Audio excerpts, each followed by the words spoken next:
Hai, Assalamualaikum. Ketemu lagi di channelnya Widya Novitasari. Pada kesempatan ini kita masih akan belajar tentang relasi dan fungsi. Nah, di sini kita belajar hanya tentang pengertian fungsi, termasuk juga ciri-ciri fungsi, dan menentukan banyaknya pemetaan. Nah, karena ini terbagi menjadi beberapa bagian ya, di sini aja ada part 2 atau bagian kedua. Sehingga agar tidak ketinggalan dengan apa yang akan saya bahas, maka ada baiknya kalau kalian klik like, komen, dan subscribe. Terutama bunyikan loncengnya sehingga tidak ketinggalan. Oke, kita masuk pada materi pengertian fungsi. Nah, fungsi itu disebut juga dengan pemetaan, ya. Di fungsi atau pemetaan itu adalah relasi khusus yang memasangkan setiap anggota himpunan A dengan tepat satu anggota himpunan B. Tadi awal kalimat di sini ada relasi, berarti fungsi itu juga merupakan relasi. Tapi dia relasi khusus. Khususnya di mana? Nah, di sini khususnya itu setiap anggota himpunan A ini harus punya satu pasangan, hanya satu pasangan di anggota B. Jadi kalau anggota A ini punya dua pasangan, itu bukan fungsi. Atau anggota himpunan A ini tidak punya pasangan, itu juga bukan fungsi. Jadi khususnya ini ada di himpunan A. Jadi syarat-syaratnya itu berlaku untuk himpunan A, yaitu harus punya satu pasangan di anggota himpunan B. Nah, itu apa bedanya fungsi dengan relasi yang pada bagian 1 sudah saya jelaskan. Nah, cara menyatakan fungsi itu sama dengan cara menyatakan relasi, yaitu ada 3, yaitu diagram panah, pasangan berurutan, dan diagram kartesius. Nah, bagaimana ini cara menyatakannya? Kita buka lembar berikutnya. Nah, di sini saya punya contoh. Himpunan A itu anggotanya garam, gula, cuka, dan lada. Anggota himpunan B yaitu asam, asin, pahit, manis, pedas. Fungsi atau relasi khususnya yaitu di sini rasanya.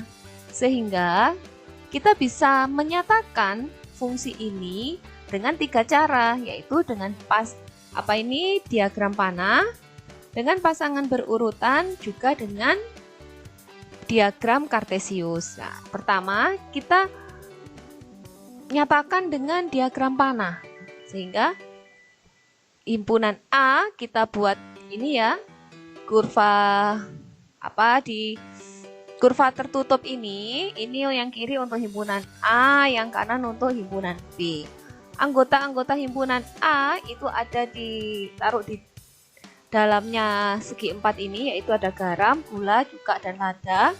Kemudian di depannya ini diberi nokta ya. Kemudian yang himpunan B ada di sebelah kanannya, ditaruh di ini juga kurva tertutup berbentuk segi 4 ini, ada asam, asin, pahit, manis, dan pedas. Dan di depannya ini juga diberi nokta. Kemudian kita pasangkan. Nokta ini nanti tempat untuk memasangkan di garam. Garam ini rasanya manis, jadi garam ini rasanya asin. Garam rasanya asin, berarti garam dengan asin kita hubungkan.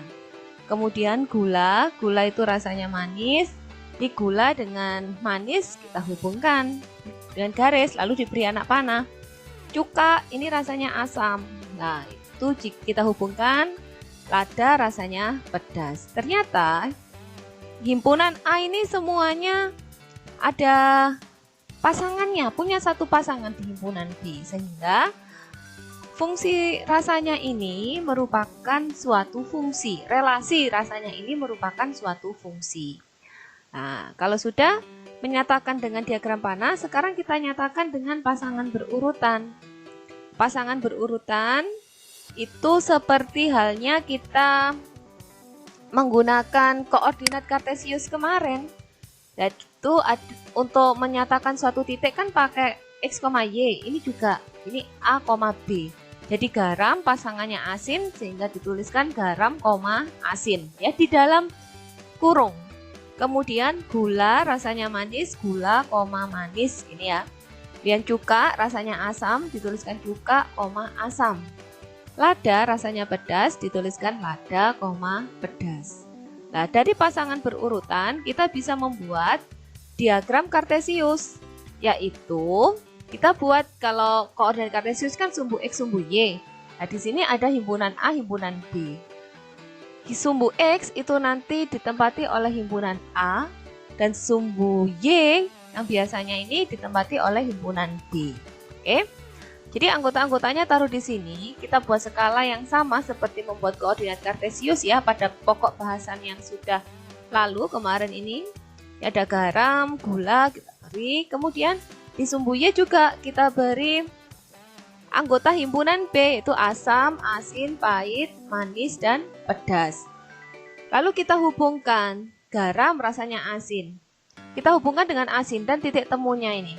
Nah, diberi nokta. Gula dengan manis. Nah, gula dengan manis. Ada ini titik temunya di sini ya. Cuka itu rasanya asam.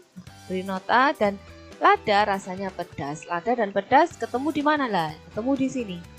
Ada 4 nokta, ini jangan dihubungkan, biarkan saja. Nah, ini yang disebut cara menyatakan fungsi dengan 3 cara. Oke. Sekarang kita lanjut. Di sini ada istilah-istilah yang berhubungan dengan fungsi. Nah, ini nanti kita belajar ada domain, ada kodomain dan ring. Ada 2 himpunan. Himpunan A yang anggotanya itu 1, 2, 3, 4. Himpunan B anggotanya 1, 4, 9, 16, dan 25. Fungsinya itu akar kuadrat dari. Sehingga kita hubungkan. 1 itu akar kuadrat dari 1. 2 akar kuadrat dari 4.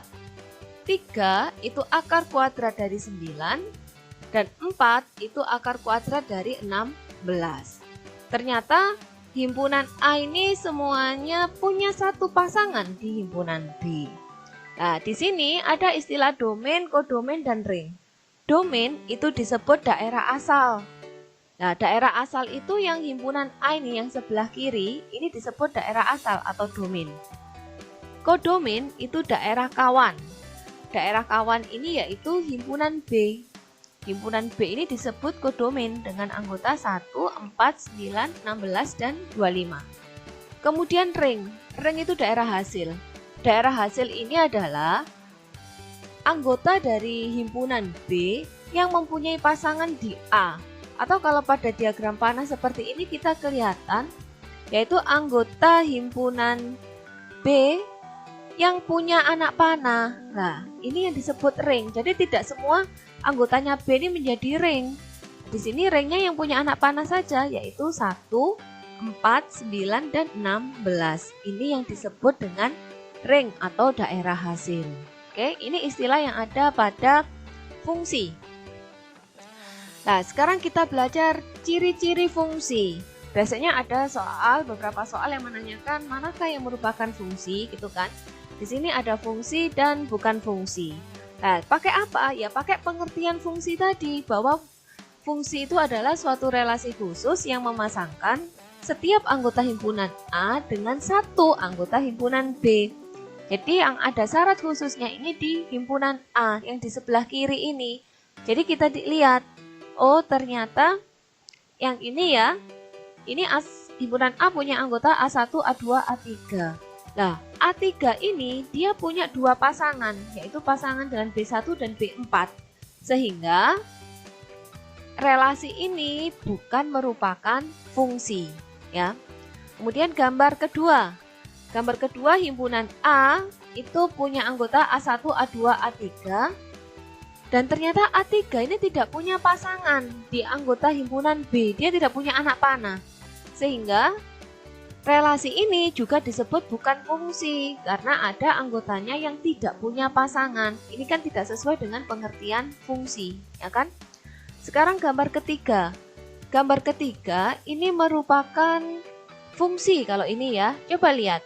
Himpunan A itu punya anggota A1, A2, dan A3. Dan semuanya punya satu pasangan, hanya satu pasangan di anggota himpunan B. Maka relasi ini disebut fungsi, ya.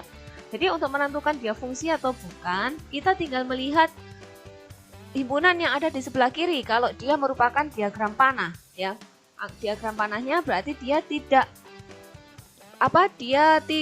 ada anggota yang punya dua pasangan atau lebih, juga tidak ada yang tidak punya pasangan, harus punya satu pasangan. Yang B ini bisa kita abaikan, dia tidak punya pasangan pun tidak apa-apa, dia punya pasangan lebih dari satu juga tidak apa-apa. Itu yang anggota himpunan B. Yang A itu harus tepat satu. Lalu bagaimana kalau melihat pada pasangan berurutan, mana yang fungsi atau yang bukan? Pasangan berurutan itu kan X, Y. Nah, itu tinggal kalian lihat yang bagian X-nya, ya. Yang bagian X-nya ini dilihat, tidak boleh ada yang sama. Nah, baru itu yang disebut dengan fungsi. Misalnya ini ada 2,5 gini ya. Kemudian ada 3,6. Kemudian ada 4,6. Dilihat tinggal bagian yang X-nya. Kalau bagian X-nya ini tidak ada yang sama, nah itu merupakan fungsi. Bagian X kan berarti ini ada 2, 3, dan 4. Nggak ada yang sama kan? Nah, maka relasi ini disebut dengan fungsi. Nah, itu kalau melihat pada pasangan berurutan. Tinggal perhatikan yang bagian X, ya. Oke, sekarang kita belajar menentukan banyaknya pemetaan suatu fungsi. Banyak pemetaan dari anggota A ke anggota B itu bisa dirumuskan dengan banyaknya anggota B pangkat banyaknya anggota A. Banyaknya anggota ya. Dan tidak boleh terbolak-balik. Jadi kalau ada pertanyaan banyaknya pemetaan dari anggota B ke anggota A, maka rumusnya banyak anggota A pangkat banyaknya anggota B. Ada rumus yang berbeda ini dan tidak boleh terbalik. Bagaimana penggunaan rumusnya? Di sini ada contohnya ini ya. Ada dua himpunan, himpunan A dan himpunan B. Himpunan A ini anggotanya 1, 2, 3. Anggota B anggotanya A dan B. Tentukan banyak pemetaan dari A ke B. Banyak pemetaan dari A ke B ini tadi dirumuskan. Banyaknya anggota B pangkat banyaknya anggota A. Nah, banyaknya anggota B ini ada 2 kan? Dan banyaknya anggota A ini ada 3. Sehingga 2 pangkat 3 sama dengan 8. Oh, ternyata pemetaannya 8 ya, banyak ya. Nah, ini apa saja 8? Kalau dimisalkan seperti ini di gambar sebelah kanan, anggota A ini 1, 2, 3, B anggotanya A dan B. Kemungkinan 8 itu ini. Nah, seperti ini ya. 1 ke A, 2 ke A, 3 ke B. Kemudian 1 ke B, 2 ke B, 3 ke B. Ini merupakan fungsi semua. Dilihat, semua anggota himpunan A punya satu pasangan. Gambar ketiga juga, semua anggota himpunan A punya satu pasangan di B. Dan di ke-8 gambar ini tidak ada yang anak panahnya sama, dengan formasi yang sama tidak ada, semuanya berbeda. Nah, ini 8 pemetaan yang terjadi dari anggota A ke banyak pemetaan yang terjadi dari himpunan A ke himpunan B. Oke, sampai di sini belajar kita tentang fungsi dan ciri-ciri fungsi, kemudian banyaknya fungsi atau banyaknya pemetaan ya. Kita akan bertemu lagi pada bagian ketiga, yaitu tentang menentukan nilai fungsi. Nah, jadi jangan sampai ketinggalan, kalian klik loncengnya sehingga tidak ketinggalan dengan apa yang akan saya bahas. Oke, wassalamualaikum warahmatullahi wabarakatuh.